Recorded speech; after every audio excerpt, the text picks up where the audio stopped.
So to begin, Assalamu alaikum, good morning, distinguished guests, members of the United Nations community, our global youth advocates, ladies and gentlemen. On behalf of Silatech, it is with great pleasure to welcome you all to the inaugural of Silatech Virtual Youth Dialogue Series, UNGA Edition. So the Youth Series will embody the United Nations Youth Agenda 2030 priorities, which states that young people should have a place at the table and be part of developing innovative ideas and solutions for enduring global issues to achieve resilience and sustainability among youth, in particular, marginalized youth from disadvantaged communities across the world. So the purpose of the Youth Dialogue Series is to empower young people within the global community by offering them the opportunity to voice their concerns, highlight their aspirations, and offer meaningful discussions, leading to innovative outcomes for global challenges that are also aligned with achieving and contributing to the Sustainable Development Goals of the United Nations, the SDGs. Ladies and gentlemen, my name is Noura Faisal Al-Thani, and I serve as a program officer at Silatech, and I will be moderating the session on Youth Dialogue Series at the margins of the 76th session of the United Nations General Assembly. So to provide a small brief about Silatech, Silatech is an international socio-economic development organization. It's non-profit. It works to connect youth to jobs, and it also actively contributes to the sustainable economic and social development of societies. Since its inception by Her Highness Sheikh Hamwaza bin Nasser, since 2008 until now, Silatech has connected more than 2 million young people to job opportunities through its large network of impactful and meaningful programs, as well as strategic partnerships. Silatech continues to expand globally and also remains committed to achieving the goal of providing 5 million young men and women with decent employment opportunities to enhance their quality of life and advance the economic development of marginalized communities. Transitioning to 2022, Silatech endeavors to expand its outreach and circumvent the challenges that were brought about by the present pandemic. Now, the COVID-19 pandemic has caused unparalleled disruption worldwide through its devastating impact on public health, employment, economies, and livelihoods. According to the International Labour Organization, recurrent waves of the pandemic around the globe have caused working hour losses to remain high in 2021, leading to a shortfall in total working hours. The COVID-19 crisis proved with no doubt the pressing need to work together hand in hand to combat the virus and emerge from the pandemic better prepared and equipped to tackle and mitigate new pandemics and other global threats.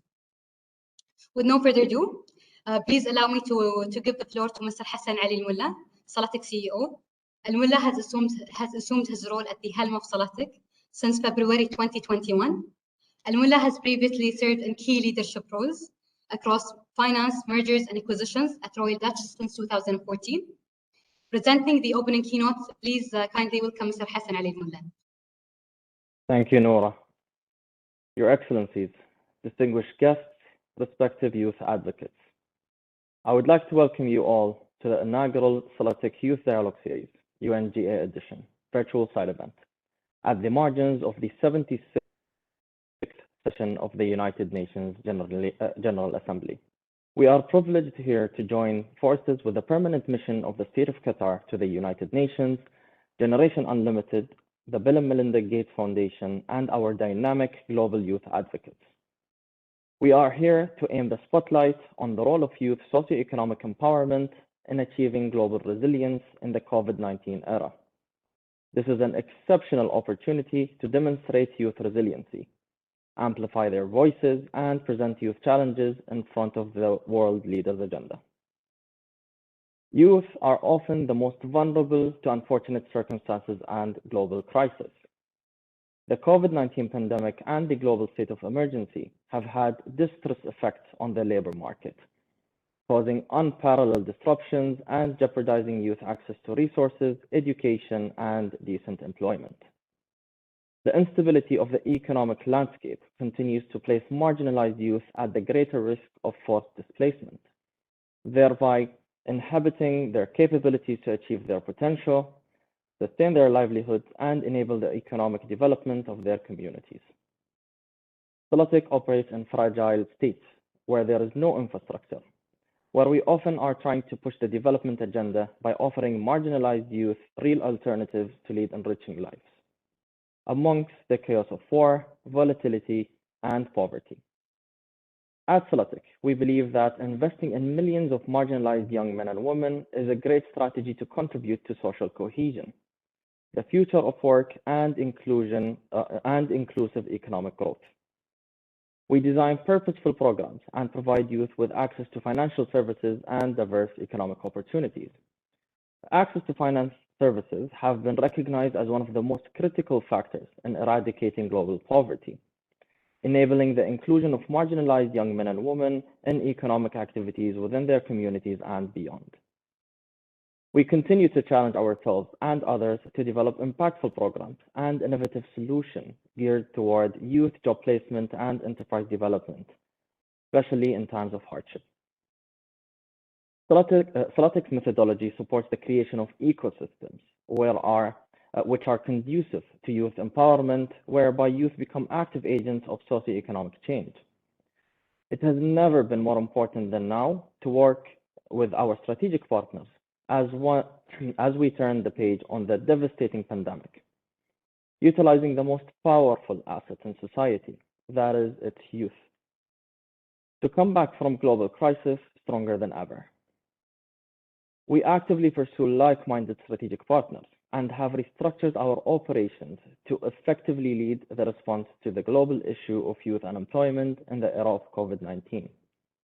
And with this in mind, ladies and gentlemen, I am pleased to announce Silatech's newly signed partnership agreement with the Bill Melinda Gates Foundation, which will focus on our shared strategic approach on creating economic opportunities for unemployed youth in the MENA region. We will start supporting the economic development of youth employment in Morocco with our partner Education for Employment, while continuing to explore potential intervention across the region. With that said, we will continue to invite international NGOs and UN agencies to join forces in empowering youth and utilize their resiliency in this COVID-19 era. Thank you, and back to you, Noura. Thank you, Mr. Al-Mullah, for your insightful words. Indeed, we are delighted to partner with the Gates Foundation, and we hope that the partnership will open up new doors and opportunities to empower young people in Morocco and beyond. And now, ladies and gentlemen, we are privileged to present a video keynote from Her Excellency Ambassador Sheikha Alia bint Ahmed bin Saif Al Thani, the permanent representative of the State of Qatar to the United Nations. Delighted to participate in this Youth Dialogue Series on the role of youth socio-economic empowerment in achieving global resilience in the COVID-19 era, organized by Silatech. The COVID-19 pandemic has had a serious impact on young workers and those transitioning to employment, particularly young women. Qatar-based organizations are actively working to provide youth with the necessary skills and connecting them from learning to employment.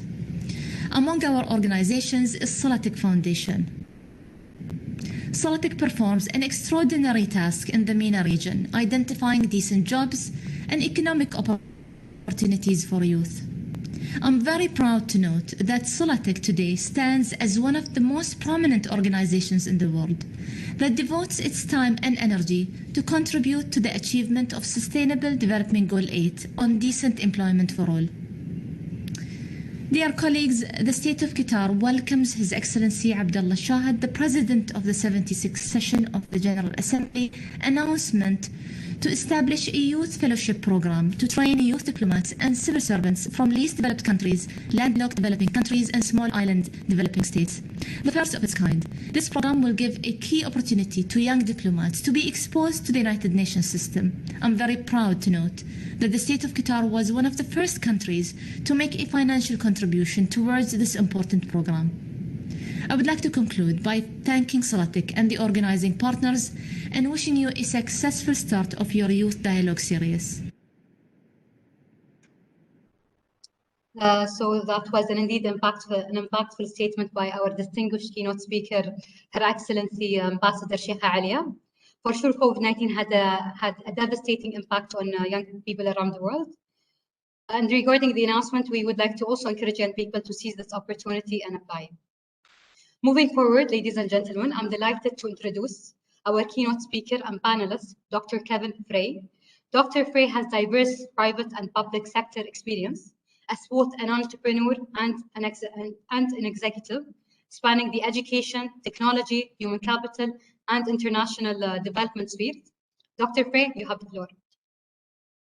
Thank you, Nora. Good morning, good afternoon, and good evening. I'd like to first of all thank Silatech and Mr. Hassan Ali Al-Mullah for inviting me to this important dialogue. It's a privilege to join my fellow speakers for this discussion on a topic that I care so deeply about. At Generation Unlimited, we talk to young people all the time, and they tell us clearly, again and again, nothing for us without us. So I'm especially excited to join all the young advocates that are here today to listen to your ideas about how to create the future that you want. Young people today represent 1/4 of the world's population, a dynamic force of 1.8 billion people. Today's 1.8 billion youth hold our shared future in their hands, with the largest generation of young people in history driving economic and social change. I believe the future potential is unlimited. A generation of this magnitude has an opportunity to raise global productivity, catalyze a green revolution, while lifting nations out of poverty and reducing inequality. Yet, this is a world that is increasingly challenging for young people. While talent is spread evenly around the globe, opportunity is not. It's deeply unfair. Youth unemployment and underemployment is one of the great tests of our time. And COVID-19 has worsened the outlook, especially in low and middle income countries. In less than 2 years, the pandemic has fundamentally transformed how we work and the type of skills needed in the workforce. The World Economic Forum estimates that by next year, nearly 50% of companies will reduce their workforce due to automation, with more than half of all employees requiring upskilling and reskilling. McKinsey is predicting that by the end of 2021, jobs in the gig economy will actually outnumber traditional 9-to-5 office-based jobs. And by 2027, up to 60% of the workforce will consist of freelance professionals. And career progression is no longer linear.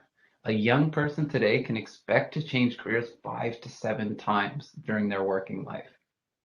With such profound and seemingly irreversible shifts underway, we have to take action, and fast. The question is how? What can we do? We need to accelerate scalable, investable innovations that can support young people to acquire the skills they need to thrive in the world of work. Critical thinking, problem solving, digital skills, leadership, entrepreneurial mindset, the list goes on. However, while innovation and advances in technology have drastically improved many facets of our lives, education and training systems have been slow to embrace change. But I think that if there's one silver lining in COVID-19, it may be the unprecedented explosion of education technology that we've witnessed around the world. The pandemic has thrust education systems into a global experiment of innovation and technology that has the potential to deliver step-order improvements to teaching and learning that will last well beyond the pandemic. Using EdTech, education systems can become more nimble, responsive, and dynamic to the world of work. We must ensure that governments and institutions harness this once-in-a-generation opportunity. I'm a Canadian, so I love to quote the greatest ice hockey player of all time, a guy called Wayne Gretzky. You've probably never heard of him. He scored more goals than anyone in history. And he famously described his success by saying, in one simple sentence, he said, "I skate to where the puck is going, not to where it has been." And that's our challenge. We have to ensure that the skills that education systems are developing, that TVET systems, that micro-credentials, nano-credentials are developing are the ones that are needed for the future of work, not the past. Now, I believe these efforts are bound to fail if we do not empower and engage young people meaningfully as co-designers and co-creators. If young people remain on the margins of decision-making, their voice unheard, treated only as beneficiaries, then we risk wasting one of the greatest untapped resources to deliver sustainable development and global growth. Time and again, in the face of adversity, young people have risen to the challenge as problem solvers, innovators, entrepreneurs, and volunteers. And COVID-19 has been no different. As Albert Einstein famously said, we cannot solve our problems with the same thinking we used when we created them. And I think us adults and older people are responsible for creating many of the problems facing young people today. And we haven't been particularly good in providing solutions. So I believe it's time to unlock the power of our future generation, their vision, their creativity, talent, and energy. With young people leading the way, we can confront the myriad challenge the world is facing, from peace to climate change to inequality. And as we like to say at Generation Unlimited, it's their time, it's their turn, it's their future. Thank you. Thank you, Dr. Frey. That was quite interesting and informative. As you have mentioned, young people do constitute the majority today, and the challenges that they are facing are really unfair and unacceptable. And the global community does need to do more to mobilize innovative resources and tools to empower young people. Moving forward, ladies and gentlemen, I'm excited to welcome Mr. Hassan Damlouji, Deputy Director, Global Policy and Advocacy at Bill Melinda Gates Foundation. Mr. Damlouji is the head of the Foundation's relations for the Middle East and East Asia. He supports the Foundation's mission in the MENA region through the artful management of partnerships. Mr. Damlouji, you have the floor. Thank you so much. Well, first of all, thank you to Ms. Nora, Mr. Hassan, for inviting me, to everyone who's here. And it's a real privilege to be part of this event and to follow on from such inspiring speeches. It's really great to be here representing the Gates Foundation in an event with Silatech. It's our first event together, I think, and it's an opportunity to announce our first partnership. The Gates Foundation was founded 21 years ago and has grown to become the largest foundation in the world. We spend about $5 to $6 billion a year on a range of issues that are always focused on trying to remove the barriers to lead a healthy and productive life from the poorest people. Partly in the United States, where we look at the poorest communities there, but for the vast majority of our programs is outside, and therefore for really people in extreme poverty the world over, people who live on less than $2 a day. And when the COVID pandemic struck, we were at the end of an unprecedented long period of many, many years of reductions in extreme poverty and the health and other problems that are faced by people in that situation. Child mortality, for example, had fallen in every single country in the world, even those that have experienced wars, because of the miracle of vaccines and other treatments. But the COVID pandemic not only affected people's lives and took away, sadly, so many lives, it also changed the trajectory of poverty. Not as much as people thought. It was feared that over 100 million people would fall into extreme poverty worldwide. It ended up being more like 30 million, but that's still a country the size of Saudi Arabia or another middle-sized country in the world, falling into extreme poverty essentially overnight. So at the Gates Foundation, we really think about both how to solve health crises.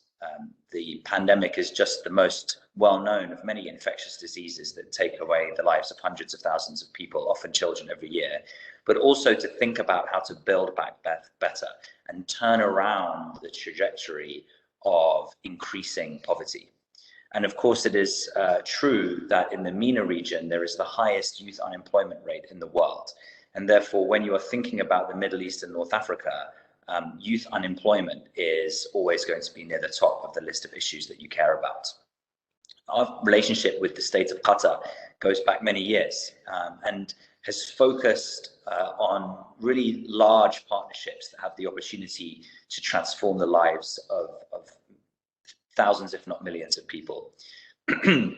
Not only are we both partners in funds such as Gavi, the Global Fund, the Global Financing Facilities, which are all large global initiatives, but also Qatar and the Gates Foundation are founding donors of the Lives and Livelihoods Fund, a fund based in the Islamic Development Bank that has just the foundation and Middle Eastern states as its donors, and where Qatar as a founding donor represents a large proportion of the overall fund. And through that close working, especially through the Lives and Livelihoods Fund, which has allowed us to work together to program $1.3 billion of projects across the OIC, or the Muslim world, we've really learned to respect each other and have learned from each other. And we at the Gates Foundation do have some knowledge and skills. We don't have embassies in every country. We don't have the ground force that our country partners have. And so working with countries that have particular relationships and knowledge in parts of the world is an indispensable part of how we ensure that what we're doing is more impactful. But it's been for a long time that I've hoped that we would be able to launch a partnership with Silatech, one of the really innovative organizations in the MENA region, and certainly in Qatar, focusing, as you've already heard, on youth unemployment, which is the biggest burden of which falls in our region. So we've looked around at what we could do together, and I'm so pleased today that we're partnering through the Education for Employment Foundation, a foundation that I sit on the board of and have been watching for many years. Our partnership will begin in Morocco, as you heard. Morocco is a country that I've visited the programs of the Education for Employment Foundation in it. And what really opened my eyes and made me agree to be a board member of that organization is when I met with employers who told me, look, these guys are saving us money. They're not just taking unemployed youth and putting them in a job, but because they're getting us the right people with the right training, I don't have to rehire every 6 months. I'm saving money as an employer. And that, to me, is the kind of program that has a chance to be sustainable, because despite the generosity of people like the State of Qatar or the Gates Foundation, is we can't carry the can on our own.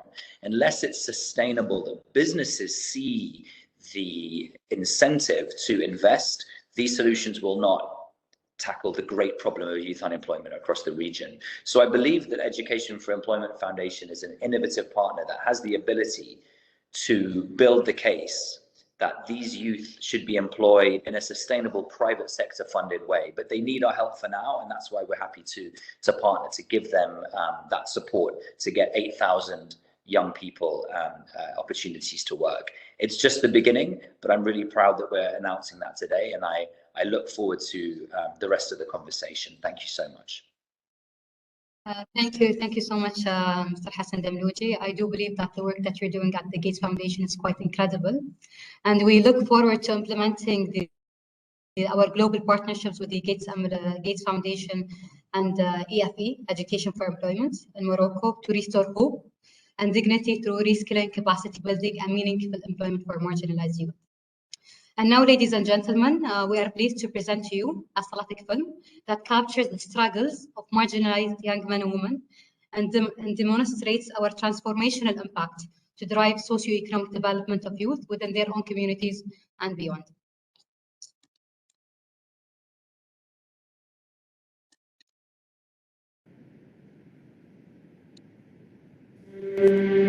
In an ever-evolving world, how do young people connect with opportunities? In the MENA region, where youth unemployment rates remain the highest in the world, Silatech is driven to empower youth and connect them with economic opportunities, enabling them to work and engaging them in the social and economic development of their societies.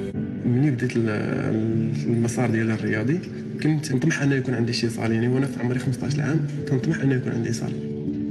شاه كفتيري رأس مولا قبلابي مانتنا الحمد لله دي وحي مرسا تبني يوقف بان خشقينا يقارن عاوي.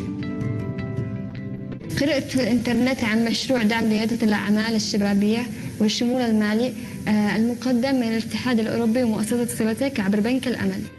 أعدت دراسة كاملة لمشروعي وقدمت بطلب منحة عينية من البنك، والحمد لله حصلت على المنحة وحققت حلمي اللي بتشوفوه. وأعمالي بتطور مستمر بفضل الله.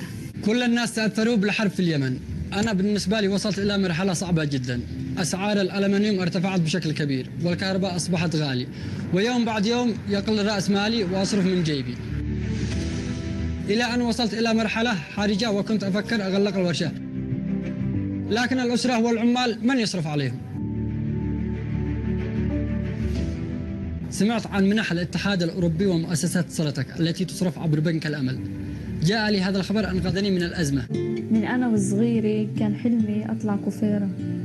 قررت أعمل دورات تجميل وبلشت شغل بالمخيمات ومدينة سور. سمعت من جيراني عن تمويل، قلت يلا حكون قدها. استأجرت محل في المخيم وبلشت أشتغل فيه. الحمد لله صار المحل يطلع، وصرت قادرة أساعد أبوي وخفف عنه مصروف البيت. سمعت من صديق لي أن الاتحاد الأوروبي ومؤسسة سيلاتك بيقدموا منح عبر بنك الأمل. قدمت طلبي إلى البنك، حصلت الحمد لله على المنحة. بعد أن تم تدريبي في مركز ريادة تابع المركز لبنك الأمل. التدريب مكنني من إدارة العمل والأمور المالية بشكل ممتاز. العمل في تحسن وتوسع. نحاول دائما أن احنا نوصل إلى أشكال جديدة دائما. المشروع يمثل مصدر دخل جيد لي ولعائلتي وللعمال. لما الأمور مشيت وفهمت الشغل كويس قررت إنه أفتح مشروع خاص فيي. أخذت تمويل، اشتريت فيه ماكينتين، درزة وحبكة ومكوى وعدة خياطة بسيطة.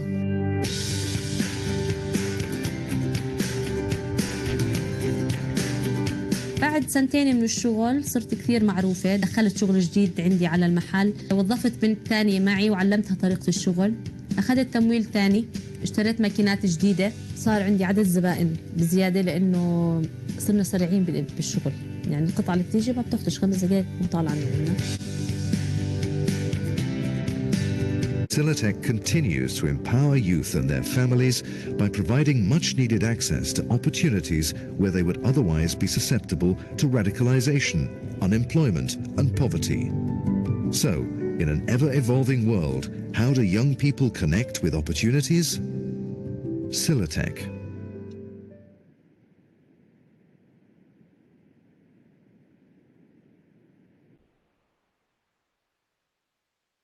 Ladies and gentlemen, as shown at Silatech, we believe in the youth socio-economic empowerment to overcome challenges and achieve global resilience. In the wake of COVID-19 era and beyond, we are confident that investing in our youth is a smart strategy and has the potential to create a resilient and sustainable world. Ladies and gentlemen, we are transitioning to the second segment where we will feature the youth UNGA model. The model is an ideal platform to empower young men and women so they can share their voices and express their concerns. It is a meaningful opportunity to step forward and present these issues in front of the world leaders' agenda. At the same time, I would like to encourage the audience to send in their questions, comments, ideas, and suggestions using Silatech hashtag Silatech Youth Dialogue Series. Without any further ado, I would like to introduce our highly accomplished global youth advocates who will speak about the role of youth socio-economic empowerment in achieving global resilience in the COVID-19 era. I'm delighted to begin to welcome our inspirational youth representative, Ayan Saeed, education above all youth advocate and the founder of Voicing Voices. Ms. Ayan. Thank you so much for the introduction, Noura, and thank you all for an amazing speeches. And I completely second every one of you in ensuring that we do invest in youth in order to develop our communities, both at home and abroad. 28 years ago, after losing my father to genocide, my mother independently raised 7 children and migrated to the UK, both as a haven from the consequences of war and as an opportunity to access education. Because of that investment and the many ways my mother empowered me towards education, I have been inspired to advocate for our youth, to advocate for the possibilities education can bring and the way we can all collaborate for a future where, when it comes to youth, we extend our hands to invite them into decision-making spaces, where we value marginalized communities and recognize their invaluable input in meeting our global goals and national vision. There are 1.2 billion young people. And as a teacher, a social entrepreneur, and an EAA advocate, I have worked for and worked with countless youths from different parts of the world, all sharing the same story: lack of agency, lack of representation, lack of access, and constantly having their contributions either overlooked or undermined, knocking their confidence and progress. And one of the things I really, and I feel honored to be part of Silatech's event today, and what I admire the most about the organization, is their ability to use multiple strategies to be able to access youth. And that's one step. And through that, we can better understand where the gaps and needs are. And we need more organizations, businesses, world leaders understanding that there are deep-rooted solutions to the economic empowerment of youth now more than ever. And when we are given safe spaces to develop and become the best versions of ourselves, what we can create and contribute is endless. This generation, the largest generation of youth in history, has shown their bravery and courage despite the barriers and obstacles they face. Youth are agents of change, and they can create a paradigm shift for sustainable development. Young people have technology on their side as they design innovative solutions for their communities, and they will reduce the devastating statistics that keep growing, whether it's the gender-based violence that has plagued every nation, or the fact that children don't have homes because of floods and the consequences of climate change, or the sad reality that one of the leading causes of death for 15 to 19-year-olds is suicide out of hopelessness and despair because of their circumstances. Now, imagine the fact that our problems are fast growing, but our leadership remains the same, unchanged. Now, imagine if we engaged more young people at early stages. Imagine if every child of that 1.2 billion young people was given the educational resources and practical skills to prevent further damage to our SDGs. Imagine the differences 1.2 billion extra minds can make to our economic and social development. We are overlooking critical thinkers, innovators, and groundbreaking leaders. The Industrial Revolution has long gone, and we are currently experiencing the fourth as technology continues to evolve and develop. The youth have the answers we need for implementation, monitoring, and reviewing our 2030 agenda. With how far COVID has set us back, we need to urgently empower young people to become allies in this systemic shift. All you have to do is turn on the news to realize how our normalized ways of working and thinking have failed us. And if we don't improve, we will continue to see the loss of millions of people, the loss of progress, and the loss of places. As a youth advocate, we are not subjecting the next generation to the same injustices that we've had to live through. We are voicing our voices and designing a more just, holistic, and sustainable future that empowers all. And we really hope that you can support us and join us and continue to advocate for the power of empowering young people. Thank you so much for the opportunity to share this with you. Thank you, Ayan, for your powerful words. As you've mentioned, Ayan, youth need to be viewed as allies from private sectors, from the global community, and from NGOs. And promoting youth agency and ownership is essential to youth empowerment, and the development and investment of innovative digital tools is also key to achieving sustainable development goals of the United Nations, such as tackling climate change and achieving gender equality. Thank you, Ayan. Next, representing the voices of Lebanese youth and refugees, please welcome Shakir Khazal, an entrepreneur and Silatech Youth Advocate. Shakir. Thank you, Noura, for the introduction. Thank you, Silatech, for bringing us together. And I wanted to tell Dr. Frey that we know Wayne Gretzky, since you have 3 Canadians on the session today. My speech today is titled as The Road to Recovery, because I truly believe that we as our generation, the youth generation today, we are recovering. And we can only recover with economic opportunities, with peace, and with the empowerment and the support from governments, from companies, and from our communities. I was born a Palestinian refugee in Beirut in the late 1980s. And like I said in my last book, I was told that the world's doors will always be shut in my face. And the only way I managed to see the light behind these closed doors was when Canada gave me the opportunity to go and pursue my education in Toronto.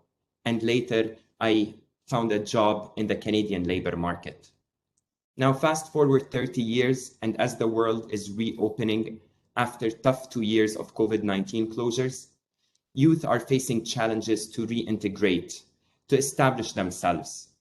It's now more important than ever to organize global economic opportunities that are available to youth worldwide. And this is a collective responsibility of governments, of companies, and of organizations like Silatech bringing us together today. Governments mobilize assistance by, for example, tax cuts, to ventures hiring youth, by funding startups, by supporting organizations that reach out to youth with jobs. It's time to take our beliefs and support on a government level into a more tangible stage, especially during these rough economic times in many parts of the world. Then it comes for companies. Companies now have a responsibility to ensure a holistic system with their operation, from hiring youth to supporting them in recoping and integration, to even our mental health as youth. Today, we need to ensure that this transition of reopening is smooth, not only on the physical aspect, but also on mental aspect, on economic aspect. For example, at the company I'm chairing, Opsido, we now match paid holidays with paid mental health days. These little acts introduced by policies are now what we actually need. And then comes organizations. Organizations like Silatech come to core of importance right now to the road of recovery. Matching youth with job opportunities becomes one of the early stages to support this system that is corporate government interconnected. Now that we are all on the road to recovery, it's important to come together. This is what will allow this smooth transition to happen, ensuring unemployment does not find a place in extremism or further conflict. It ensures that the youth of today are empowered to become the leaders of tomorrow. Thank you. Thank you, Shakir. As always, you are very inspiring. Thank you. Indeed, youth complex challenges need a holistic kind of solutions and multi-sectoral partnerships as well to be addressed. And now, representing the voices of Qatari youth, I would like to give the floor to Ahmed Al-Timimi, entrepreneur and Silatech Youth Advocate. Ahmed. Assalamu alaikum, everyone. Greetings from Doha, the city that will host the biggest event in the world. Before starting, let me thank everyone in front and behind the scenes who worked on this series to make it happen. Extending my appreciation to Silatech and all the attendees from all over the world. 2021 is the year of transition. Almost everyone believes that the next coming years will not be like the previous ones. Economically, the direction of businesses for both sectors, governmental sector and private sector, needs to be adjusted to the COVID crisis. Therefore, the opportunities offered by these two sectors become non-existent. Hence, the unemployment rate dramatically increases among youth. Despite all the challenges youth are constantly facing during the current pandemic, we can also realize that the crisis presented many other opportunities for youth. For example, being effective freelancers, startup owners, innovators, and so forth, by using digital platforms and other technology-driven services. In my opinion, I can see that we reached the peak. That forces us to choose between moving forward or returning backward. What defines the choice is the hard work by governments, global organizations, and associations, as well as youth themselves. One of the very important services that Silatech provides to youth is working education. I mean by that is giving the right tool for youth alongside with the resources. This shift in the way of dealing with unemployment issues is unique and becomes so important. Do not give me fish, but teach me how to fish. This kind of methodology will provide lifetime support to youth. Education is the right gift and solution for the next generations. When I say this, I didn't exclude myself. I applied that on myself since the COVID-19 started. I chose to educate myself through various platforms to be ready for the market. I'm independent entrepreneur. The time is yours, the floor is yours, and nobody needs to wait until starting to improve the world. I will end up my talk with Pablo Picasso quote, "Youth has no age." Thank you, and back to Ms. Noura. Thank you, Ahmed. As you've mentioned, the pandemic has definitely brought up new challenges, but at the same time, it also provided more opportunities for youth. And we're glad that you shared your experience as well in that regard.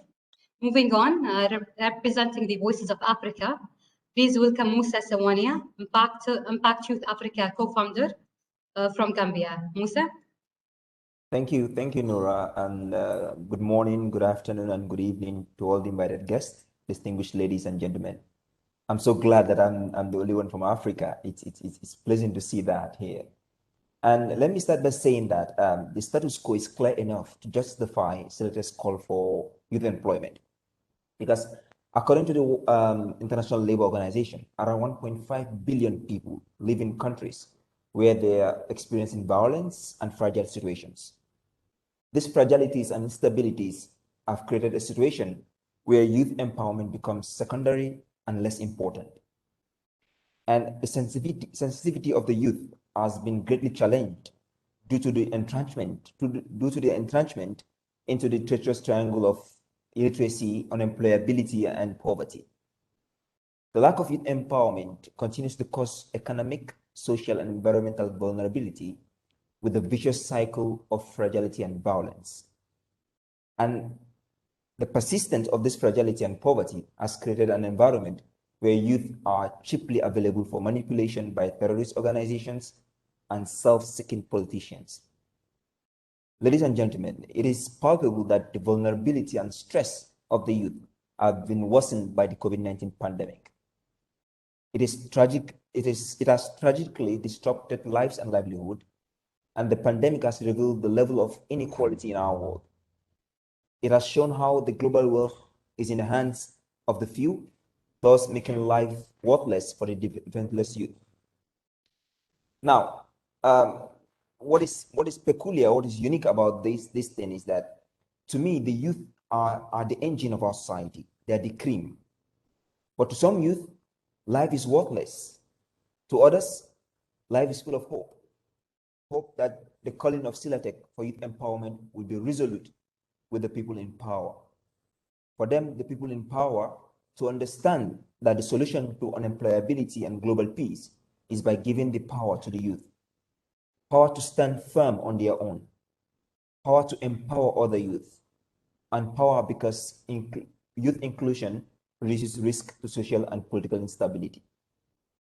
You cannot depower the youth. You empower them. Youth socio-economic empowerment, such as job creation, skills training, and support to local enterprises, is undisputably a precursor to sustainable peace. When the youth are empowered, they become job creators and not job seekers. Problem solvers and not problem makers. Optimists rather than pessimists. The employability and income of the youth contribute to the peace and resilience of our individual nations. They create the opportunity for freedom, dignity, and mitigation of tension. Even with the pandemic, they become inevitably relevant. For example, the organization I co-founded, Impact Youth Africa, we have mentored and trained youth on career counseling and breast cancer awareness, because we believe firmly that when people know the career path to choose, and when they're healthy, development becomes inevitable. We motivate to ensure better days ahead. And this is why the African Union has initiated what we call the intergenerational co-leadership. The intergenerational co-leadership, where the youth are part of the decision-making process of our beloved continent, because they know they can't be left aside. Because when you leave the youth aside, then it's a recipe for disaster. Distinguished ladies and gentlemen, I would like to conclude with a reminder that any nation that does not make effort in building and empowering the youth is building or empowering a collapsed nation. When you build the youth, or when you build the strength of the youth, you are building the nation. Empowering the youth is smart and wise, and it means giving power to the nation. Because for us, young Africans, we believe that the 21st century development is youth-driven. Development in the COVID-19 era is youth-driven. And that is why we need that intergenerational co-leadership to synergize the agility and the vibrancy of the youth with the experience of the senior citizens for a collective global glory. I thank you for your kind attention. Thank you, Musa, for your transparent and captivating remarks. As you have mentioned, given the opportunity, youth can, and empowerment, youth can also be like job creators, not only job seekers. And I'm sure that Impact Africa is also driving real change in the field of health and advocacy in Africa. Now, representing again the voices of Qatar youth, I would like to give the floor to Hiba Raisi, Silatech Youth Advocate. Hiba.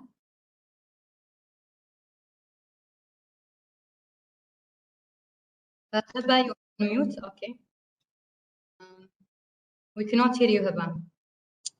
Hiba, please try to connect again, and we'll be moving to, I think, Isaac for now. Next, representing the voice of Canadian youth, I'm delighted to welcome Isaac Kermawi, Silatech Youth Advocate.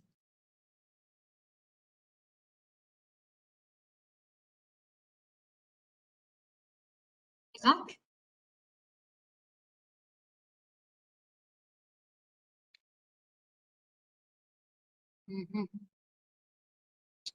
Okay.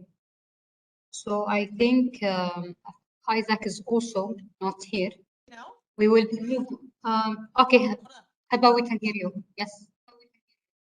Yes, okay. So I think. Please go ahead, Hiba. Yes. So thank you, first of all, of inviting me. I'm so happy and glad to be, I'm honored. Basically, I wanted to start with, according to the UDP, the UNDP, according to them, that 10% of the world's population is currently living in extreme poverty. And one of the demographics that the most affected by poverty is youth, because 50% of all people living in poverty is under 18. No money generally means that a poor education and less access to economic resources without quality. Quality education is very hard for youth to find decent work and to contribute to their community economic growth. And also teenagers that are living in poverty are often manipulated by organizations because of their vulnerability and desperation to escape their conditions. And also showing impoverishment youth that they have options. And giving them alternate routes to take ultimately change the whole future of their communities. If a young person is turned into an entrepreneur or taught a trade, they will be able to change their lives and their families' life for the better, instead of falling in deeper into poverty or into the traps that set by extremist organization. And also providing decent jobs, decent work, and achieving economic growth is a major key in ensuring sustainable future. Unfortunately, the COVID pandemic has slowed down economic growth and also put a lot of people out of work, reduced their working hours, and also the pandemic also reduced the employment opportunities available to much of the population. And the most affected were impoverished youth in developing and middle income economies. Also, the pandemic has caused a drop labor in income and increased poverty around the world as we speak. The UN Sustainable Development Goals can only achieved through intensive partnership and cooperation between global organizations and government. The UN Conference also on Trade and Development states that achieving SDGs will take an annual investment between 5 and 7 trillion US dollars. These types of dollar amount cannot be reached without any corporation. Developed countries must do their part to help developing countries grow their economies and achieve the SDGs. And also partnerships with local organizations are essential in ensuring that investments made go with where they are supposed and also are not lost in corruption. And also the idea of giving back and helping impoverished people is not emphasized enough in the first world. What is done is simply a fraction of what could be done by both population of the first world countries and the governments.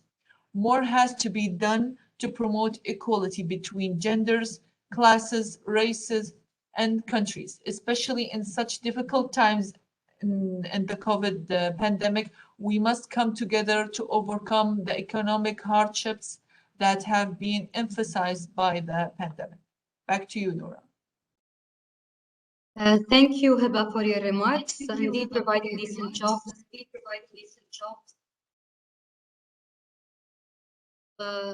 Sorry, I think there was an echo. Okay, thank you, Hiba, for your remarks. Thank you.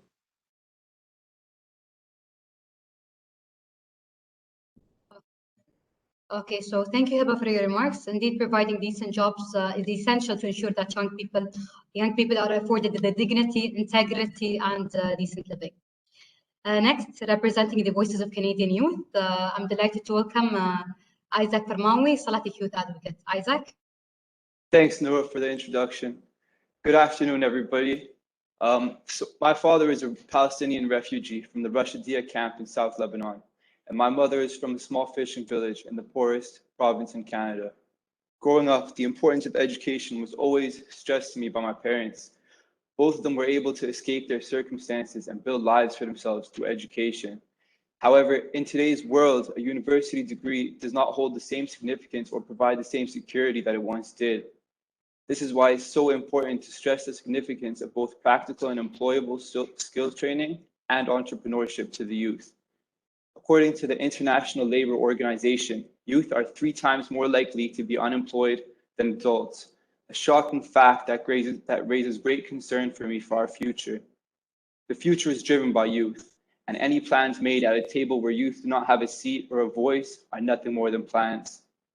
One of the best ways to create new jobs is through entrepreneurship. And the best way to create an entrepreneurial and business-savvy generation is by teaching them practical and relevant skills. A lot of what we're taught in school today does not actually help us develop the skills needed to be successful in today's economy. The gap between education and employment leaves us stuck in a cycle where jobs require experience that we cannot get because we never had the jobs in the first place.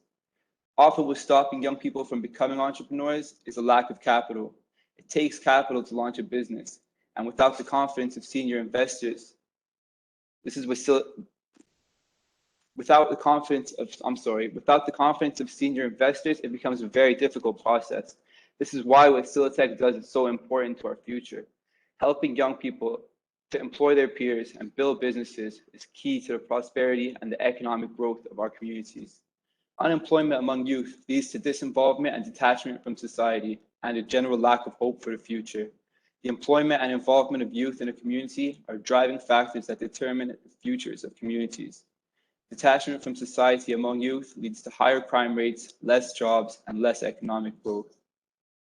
Employment and entrepreneurship often provide youth with a sense of purpose and stability. We must remember that the future of communities relies heavily on youth. The choices made by young people today contribute to the growth, peace, and stability of our communities. Youth have always been a neglected and misunderstood population, and this is something that must change. Thank you for your attention, and it's been an honor to have the opportunity to speak on this platform. Thank you, Isaac. That was heartfelt. Employment truly does provide a sense of stability and purpose to young people. Moving on, ladies and gentlemen, Refugees continue to remain a major concern in the global agenda, facing challenges including access to education, employment, training, and adapting to their new realities in host countries. Representing the voices of Syrian refugees and Syrian youth, please welcome our accomplished youth advocate, Arij Al-Masri. Arij? Thank you, Noura. Imagine yourself studying for an exam in a room with no power. Your city is being bombed. You're terrified and anxious because your home might be the next target. The next day, you go to your exam living every step of the way in fear. Fear of being kidnapped or killed or arrested. But this fear won't stop you because you have the faith inside your heart that empowering yourself through education is the only way to give yourself a better chance in life. That was my life for 7 years in war. Every day I prayed for a second chance, a safer life where my goals could come true. And I was fortunate enough to be given this opportunity, an opportunity that has empowered me economically and educationally, and has brought me here to stand in front of you as a representative of Syrian youth refugees who have not been as lucky as I have. Hello, everyone. My name is Arij Al-Masri, and I am a master's degree student in conflict management and humanitarian work. Today, around 5.6 million Syrian refugees live in low and middle-income countries such as Lebanon, Jordan, and Turkey. These refugees encounter numerous barriers to economic inclusion. Prior to COVID-19, many of them worked in the informal sector, regardless of their educational or skills background, for lower earnings, lower work rights, and longer working hours in comparison to their local counterparts in the host community. When the pandemic hit, refugees were the first to lose their jobs. 60 to 69% of refugees, for example, in Turkey and Lebanon, lost their jobs permanently. The numerous barriers to economic participation result in a wide range of cost and lost opportunities. The refugee community in Lebanon, for example, included 57 doctors, 305 nurses, and 68 paramedics, many of whom were forced to practice informally or not at all. Greater economic inclusion, particularly during COVID-19 outbreaks, would aid the country in dealing with the epidemic and recovering faster. Empowering youth refugees economically and allowing them to work in the official economic sector will enable them to find jobs that match their skills, increase their earnings, and lessen competition in specific sectors, all of which are critical in this difficult time. Host governments and international agencies should work together and adopt a number of actions to boost refugees' employment prospects and increase their self-reliance. This can be achieved by linking Syrians and locals to jobs in secondary cities with employment demand, expanding work permittability, and doing language training programs to assess them to integrate into the community. Finally, I would like to tell all refugees who are here with us today that no matter how many difficulties cross your way, don't give up, and always remember that we are the refugees of today, the leaders of tomorrow. Thank you. Thank you, Arij. That was genuinely moving. I hope we can continue to work hand in hand as a global community to address the challenges of the refugees. Finally, representing the voices of Pakistani youth, please welcome Zubair Junjunia, the founder of Z-Notes and One Young World Ambassador. Zubair, you have the floor. Thank you so much, Noura. It's been a pleasure listening to such amazing and moving comments. Dr. Frey, not a Canadian, but someone who figure skates, so appreciate a good ice skating analogy. Last year, I had that unique experience of graduating on Zoom. And after 4 years of pursuing a degree that literally had zero online content, at UCL, we study a math degree purely on chalkboards and whiteboards. The systems of teaching and examinations had to just disappear in a single day, and we had to rethink how education was going to happen. And as the months passed, I witnessed as my peers struggled as, first of all, graduate roles were reduced, and secondly, hiring freezes were implemented at smaller companies. But I was already pursuing an entrepreneurial pathway, and this changing landscape didn't affect me hugely. In fact, my entrepreneurial journey started at the age of 16 when I launched Z-Notes, and I probably wouldn't have referred to it as entrepreneurship then, but I continued to develop it through school and then my university years to become an award-winning social impact startup that has reached over 3 million students globally in an effort to end education inequality and achieve SDG 4. But the reason to share my story is to tell you not about my journey, but actually the hundreds of students who came together and joined this movement as team members and contributors. And what they have done is actually taken up skills and tools which are required at high-level jobs, remote work frameworks that are industry level, and they were implementing this to organize themselves and most importantly, create an impact. And if we follow the journey of these past Zenotes interns, we see them entering top universities on scholarships, setting up their own startups, and forging and frog leaping their path in the corporate world. So this brings me back to today's theme and today's dialogue, which is around youth and socioeconomic empowerment. COVID-19 has no doubt been a monumental economical challenge, but the change in the world of work we see is not unexpected. In fact, we were always heading towards this direction. We didn't have this trajectory of having a job or having a specific degree, which led to a pension job, which led to a retirement age. That was already gone for many, many years. And now we look at the top industry leaders creating jobs and not even considering university degrees, or looking at them as simply signals for signaling that you have the aptitude and resilience to complete a degree. So we are living in a future of work where the most important skills are not a degree, but in fact, creative problem solving, adaptation, and continuous learning. And so as a relentless optimist, which is something you have to be as an entrepreneur, I'm sure that even after such a shock that our system has taken, we will enter national economic recovery. And the world has done so in every kind of global challenge. But the way we work and what we do in work is set to change drastically, and COVID-19 has just accelerated this process. Now more than ever, the very human qualities of creativity, collaboration, and problem solving are absolutely key for the roles of the future. And for the youth to be socioeconomically resilient, not just in a COVID-19 era, but in the future too, we are tasked not only to be honing these future skills, but to be the creators of our own economic opportunities. It's been a pleasure here. Thank you so much. Thank you, Zubair. That was incredible. I'm sure that your remarks resonate with many people around the world. A big thank you to our dynamic youth advocates who have truly inspired us. Now the moment has come for the town hall panel discussion featuring our esteemed panelists representing prominent development organizations and our respected youth advocates. In the interest of time, our speakers will only have one round of questions from our global youth networks and social media channels. The first round of questions will start with Dr. Frey. Dr. Frey, given Generation Unlimited's propensity to invest in education, training, and employment opportunities, including forging innovative partnerships with diverse sectors and ensuring the meaningful participation of young people, particularly in the developing world, how are the opportunities provided by your organization impacting the livelihood of marginalized youth and contributing to the global resilience in the COVID-19 era? Dr. Frey? Thanks, Nora. Since COVID, there's no question that Generation Unlimited has really accelerated and doubled down on our focus on employment and entrepreneurial opportunity. We heard from all the youth panelists today.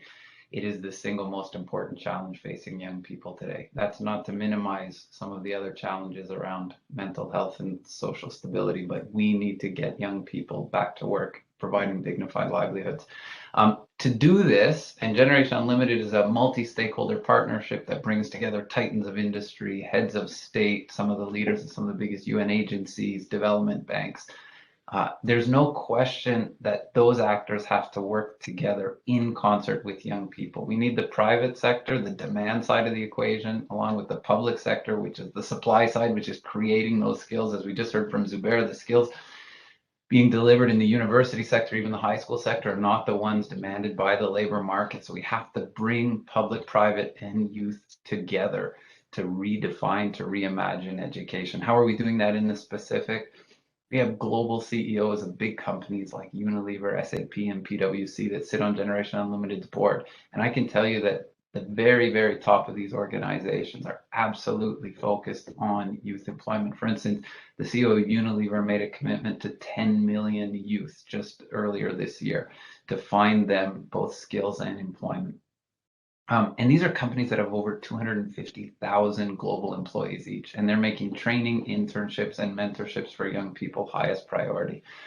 Then on the skill side, we will be announcing in a month or two publicly a huge initiative with Microsoft and LinkedIn around job relevant skilling and certification. Again, like we heard from Zubaira, university degree isn't what it used to be. There are all sorts of alternative paths for micro certifications, nano certifications, the certifications that industries require.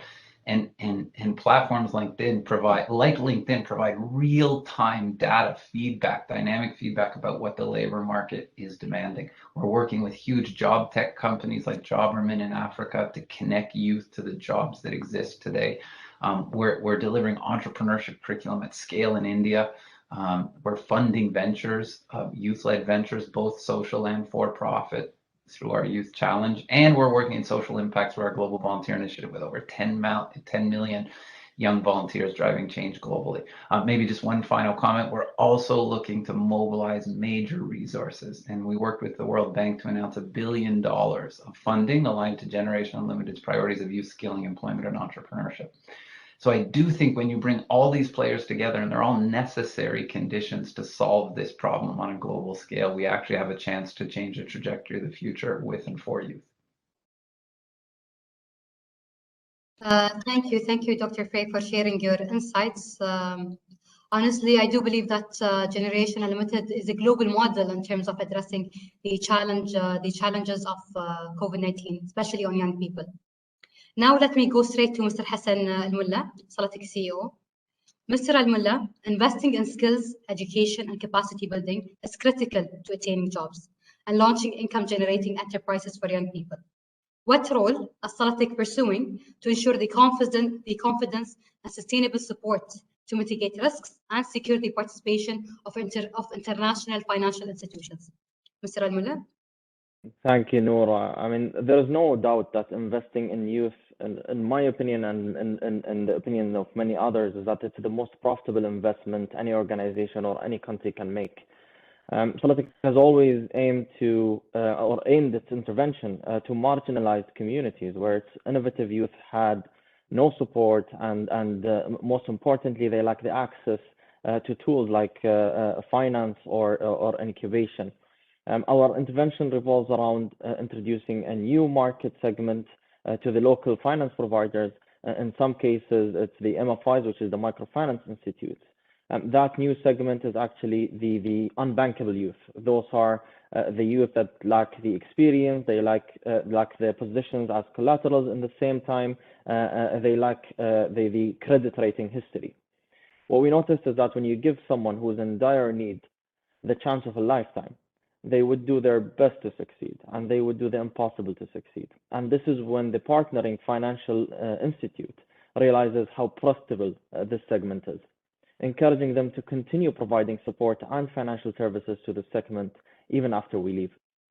At the same time, we always aim to support micro and small enterprises that would continue to grow to provide employment opportunities to other youth and to boost the local economy.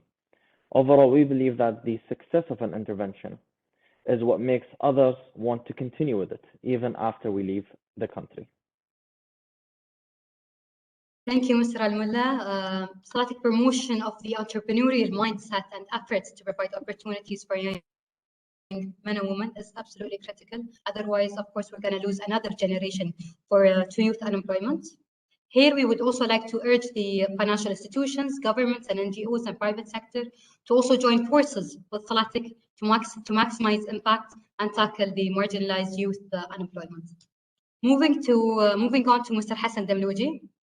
Mr. Damlouji, in many interventions around the globe, there's a gap between the public and private sectors and international institutions' responses, particularly in terms of addressing upskilling and employment of youth. How do you propose we narrow this gap and catalyze a coordinated approach towards an impactful global action for youth? Mr. Hassan Damlouji. Well, I think that on the whole, governments, international institutions, and the private sector are aligned in their interest, in the sense that they all have an interest in having people employed. they all have an interest in the world being a safe place and not having a large number of angry young people with no job. But sometimes their time horizons and the way they work can be quite different. And so it is necessary to create connective tissue that strengthens that. The essential problem with the private sector is twofold. One is that it is pro-cyclical, which is to say, when the economy tanks and young people lose their jobs, the private sector itself, by definition, has gone down, has less financial resources, less jobs to offer.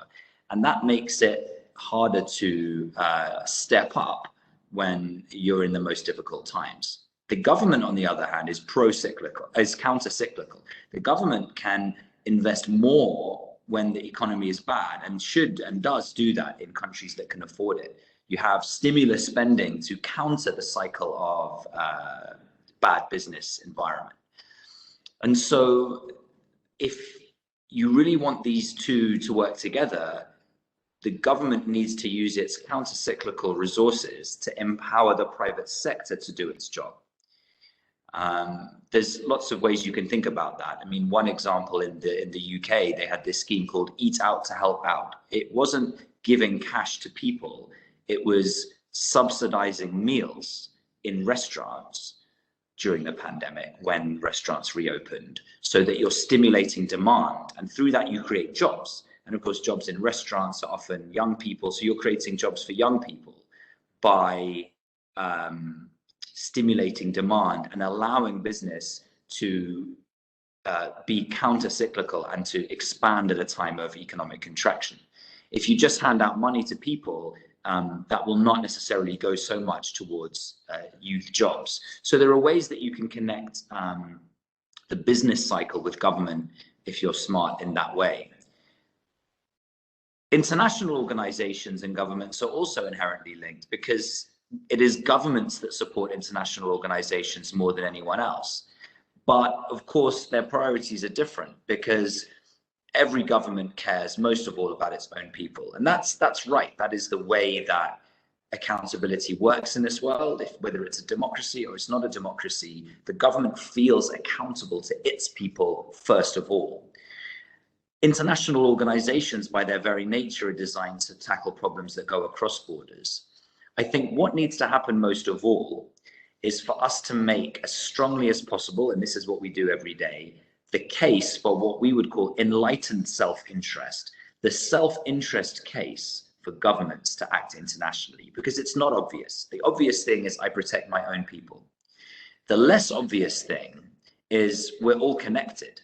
Actually, the kind of generosity of a state like Qatar, which has often given more than the 0.7% target of its GNI in aid, as the UN, encourages wealthy nations to do. Generosity like that is actually serving your own self-interest when you really understand how these complex problems are interlocking.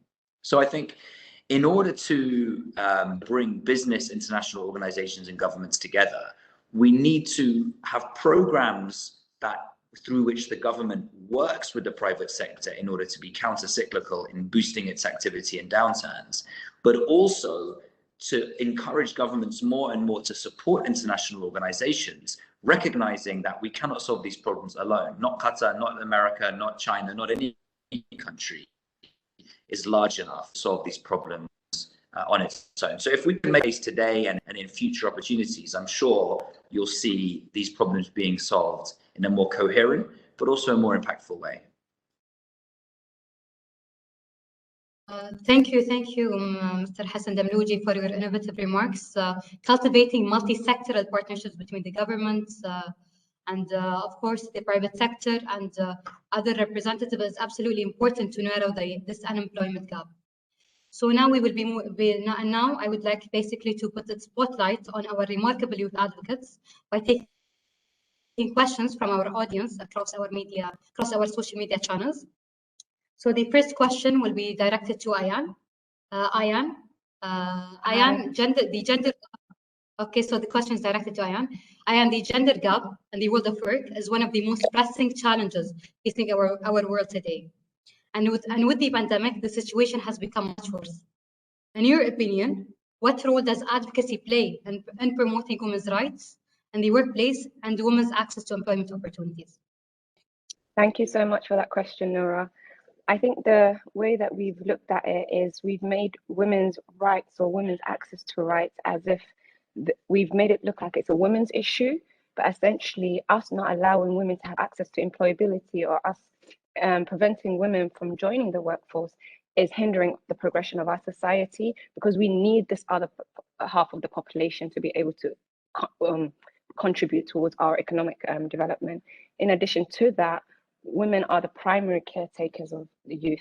Women are the primary caretakers of their community, and for us to prevent them from contributing, we are essentially, if you imagine two legs that are walking, we're walking on one leg without women. And I think it's important that we advocate for these rights, and a way that we can overcome the challenges is to look at it from a systemic point of view. How are we, in the language that we use when we have these conversations about women's access to economic empowerment, what language are we using to involve women? And then you have to look at what is the perceptions around the community and how do we change? We need a cultural shift in the lens that we use to view women's access to these spaces. So when you're advocating, do not just advocate for, oh, this is about women's rights or this is about women's employment.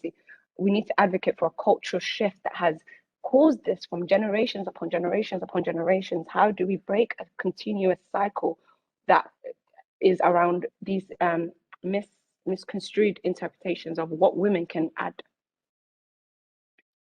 I hope that answers the question.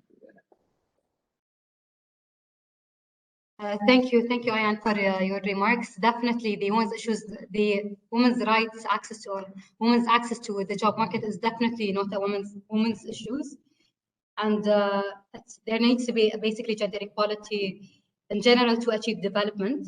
And advocacy and the work you're doing at in Voicing Voices is indeed a powerful mobilizer to promote gender equality in the world of work, and also it contributes to the Sustainable Development Goal SDG 5. Moving on to Shakir. Shakir, as an entrepreneur, and as an entrepreneur, resiliency is a must, and the ability to adapt with the changes in the market is of critical importance to succeed and thrive. In your view, what are the lessons learned from the COVID-19 pandemic to promote the resiliency and sustainability of startups? Shakir, you have 2 minutes, please. Thank you, Noura. I think it was a double sword learning experience for us during the pandemic and post-pandemic. First, we learned that we're a generation that does not give up. And we're a generation that is so innovative, coming up with solutions. We moved the workspace from our offices to, to all this software to do remote work. We adapted really fast, and we should be proud of ourselves for adapting this fast to a new way of living. But on the other side, there are millions of people that don't have access to internet. There are millions of people that cannot start a startup even because in their country, they're not supported by their government, or they're not supported to even travel to obtain a visa to go to another place and register.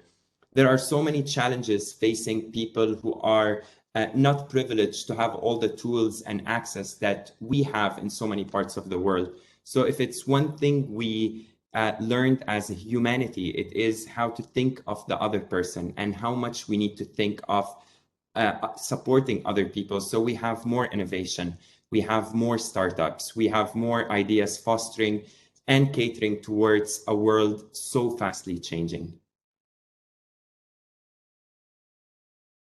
Thank you, Shakir, for sharing the valuable lessons for our young entrepreneurs. We have another question from the crowd. I think it can be addressed to Enrich, since it's all about conflict management and humanitarian action. Enrich, to what extent can we rely on youth empowerment in post-Arab Spring era, where youth who have been key actors of the Arab Spring wave of change have found themselves either joining armed groups or fleeing their country because of the civil war, or found themselves jailed for political opinions, such as in Egypt and Algeria? And how can we include this marginalized category in the recovery process? Enrich, would you like to answer this question? Yeah, thank you, Noura.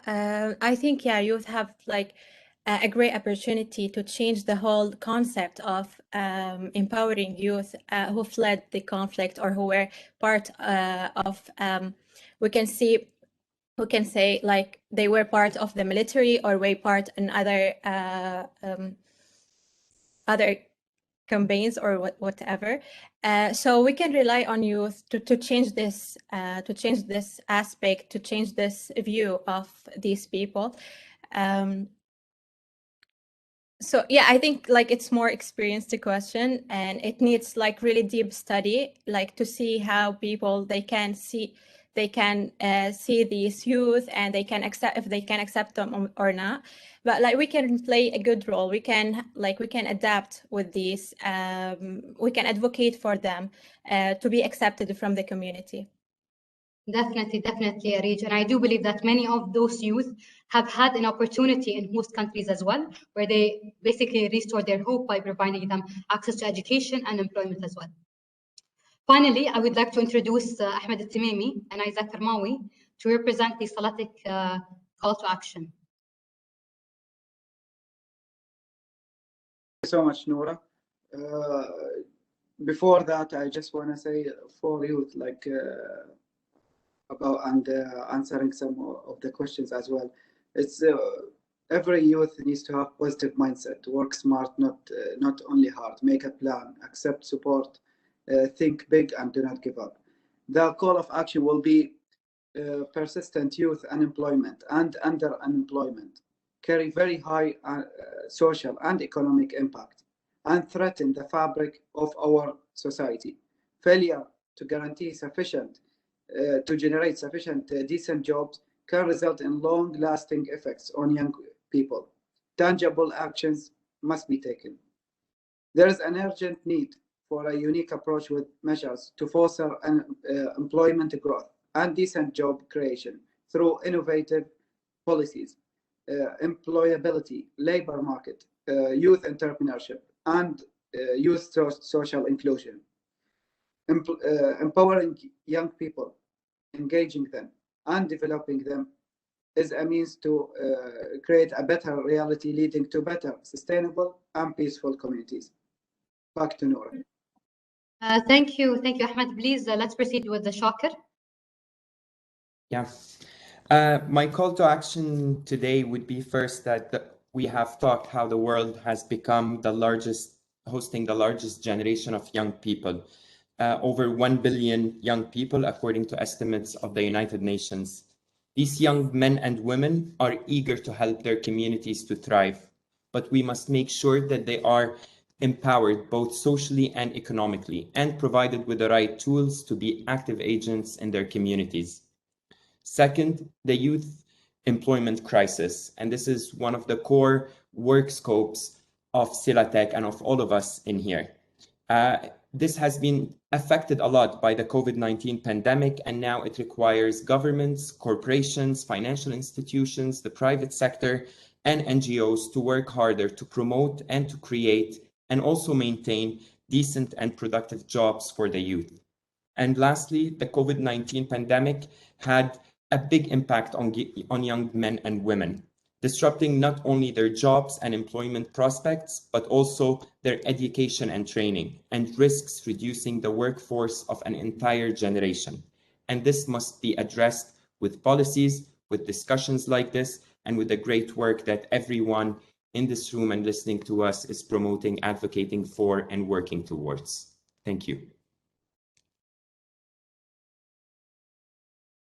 Thank you, Shakir. Isaac? Young men and women must be included in all the national and international strategies that will be set for the relaunch of the global economy post-COVID-19. They have to be engaged in all discussions regarding their own future. They must have a place at the table.